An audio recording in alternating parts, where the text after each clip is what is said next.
for experiment 2, you are going to enter, looks like a scary formula, but it's not too bad because most of it is saying Excel cell with the diameter or whatever. You're going to put this formula here on Excel to calculate the surface area of the cylinder. And then later, this is the portion, later there will be a formula to calculate the volume. Oh, show up. So let's see, is it in here? Oh, here. And then here is a, I wish that we made a box in this. So page 60 has the formula for volume. So right now I'm just going to copy that and paste that on that spreadsheet. Actually, I think I already have that, but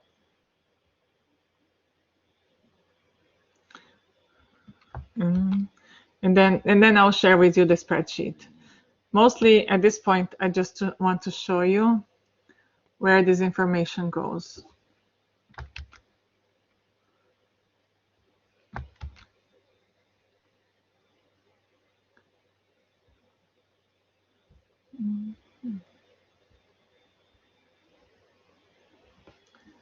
All right, so let's look at the spreadsheet together so that you see how you're going to use those numbers.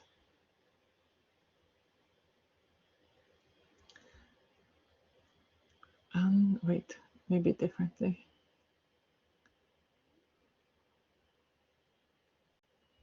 So this way you can see my cursor. Okay. All right, so here I'm telling you how people came about with the surface area, a formula when I describe it here, because I like understanding formulas. I don't know, I'm weird. But your lab manual has the parts exactly how, almost exactly how you'd type it. So for the surface area, I'm going to copy that and then I'm going to paste it here. And okay, I'll do enter, and you're like, wait, it didn't calculate anything. Okay, there are a few things we need to change. So this part that it says Excel cell with diameter, I needed to not get rid of that divided by. The Excel cell with diameter, I needed to click on the correct number in this table. So since I'm doing the surface area of the hole, the Excel cell with diameter is the diameter of the hole. Okay, good. I'm going to click on this one. Ah, it didn't work. So I'm going to do Excel cell with diameter. I'm going to replace it by B4. Okay. And then I'm going to get this one. It's also going to be B4 because I'm still doing the surface area of the hole. So this is also B4. Then this Excel cell with length, that one is C4. Wait, C4. I want this guy to get it. C4. You're gonna hit enter, and you're like, oh my gosh, it's not working. Oh, it's because I have this surface area, which I told you that we put an equal sign for Excel, but it has to start with equal. Otherwise, Excel doesn't understand that you want it to do stuff. So now look at that. Look how nicely. Now it understands that before means this thing. It doesn't mean you're trying to write the word before kind of cute way. No, it knows you're referring to that. So then you do enter. And it says, do you want to do the same for all of them? I'm like, oh, I'm so glad you asked. So then you hit that, and you always double check to see, were you tricking me? So let's check this one. You're like, oh, good, because I do want to calculate the surface area, which uses this formula using this data. That's great. Now you're going to do volume. So I'm just going to copy this here and paste it here. And then I'm going to delete this thing because I want it to calculate stuff for me. And now Excel cell with diameter, I get rid of that. And Excel cell is diameter. Okay, I have these two diameters, but I'm doing the whole. So this is the diameter I want. And then Excel cell is length. I have this length and this length. Since I'm doing the whole, it's this one. And okay, it didn't get rid of my text. I don't need that guy. And then I hit enter. Ta-da! And it says, oh, you want to autofill them? I'm like, yeah. Let me think. Why is that 0? Oh, and so you have to be critical, right? I'm like, I was not expecting it to 0 for this one because this is my whole, and then somehow I did not type this right. So C4. Now I need to fix all the other stuff because this one is probably wrong too. Yeah, see? You double click, then you see that they're all referring to the cell above it. No.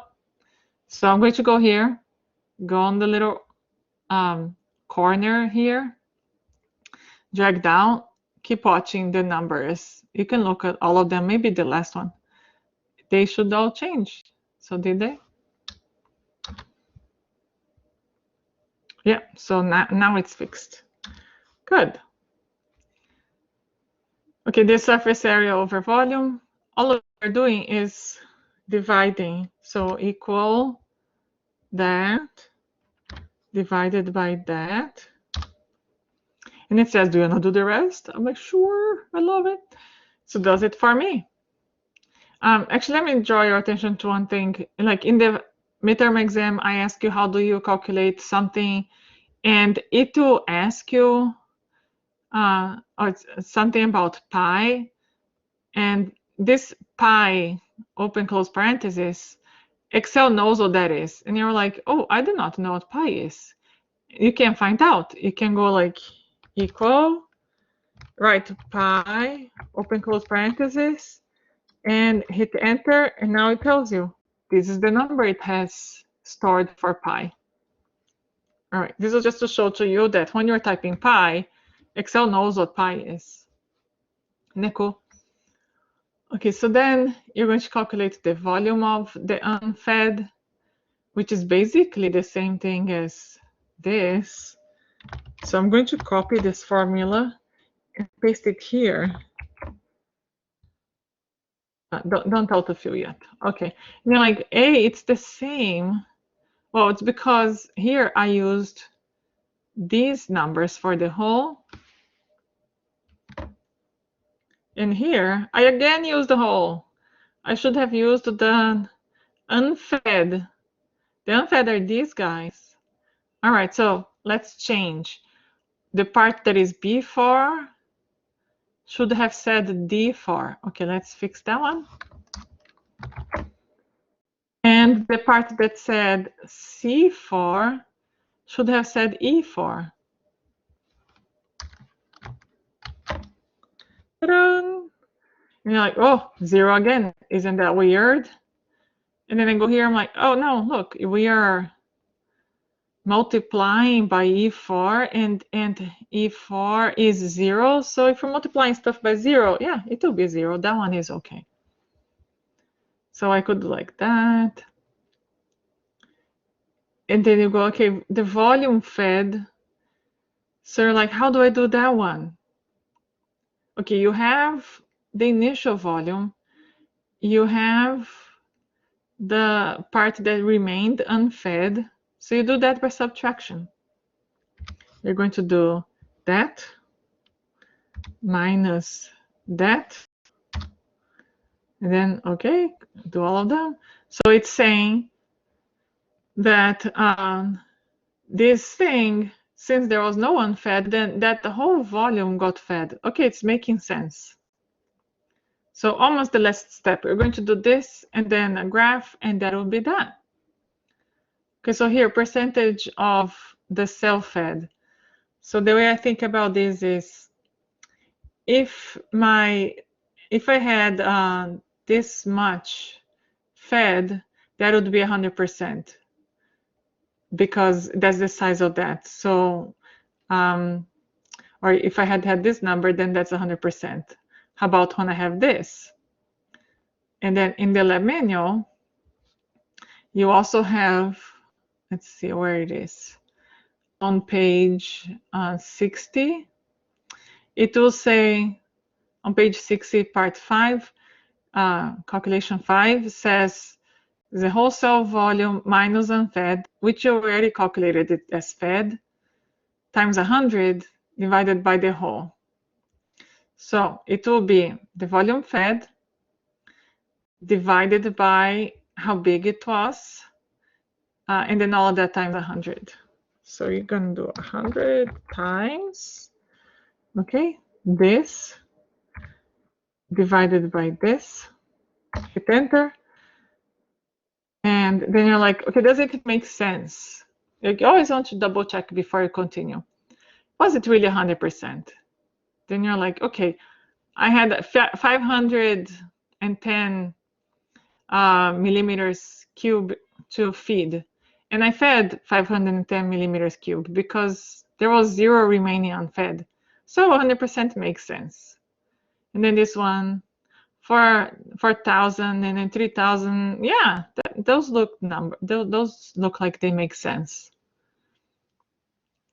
The one thing doesn't make sense, I don't know if it's entering the data here or not, is that, no, actually it does. Never mind, it's from smaller to larger.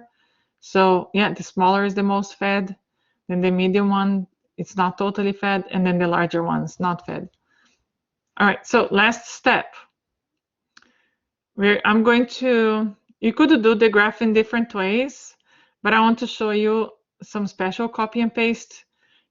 You could select, okay, the graph is going to be on the x-axis, it will be surface area over volume, and the y-axis will be percent. So I could select this, and then hold Control. Actually, doing this keyboard will let me, but you do the Control and then, yeah, I won't.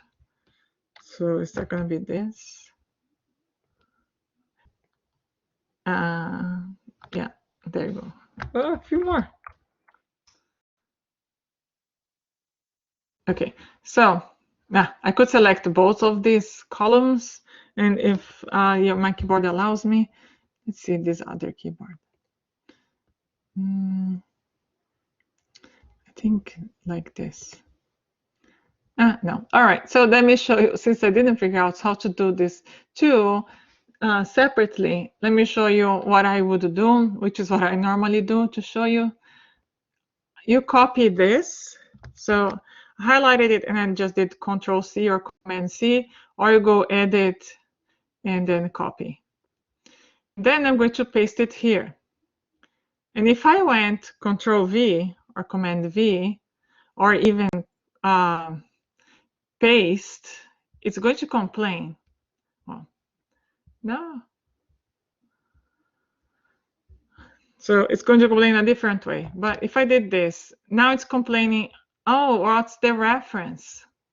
So what's happening when I just pasted straight?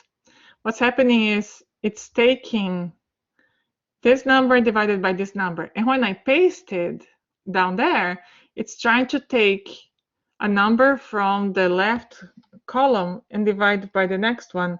So when I pasted it in here, it's trying to divide some column over this divided by some column over here, which doesn't exist.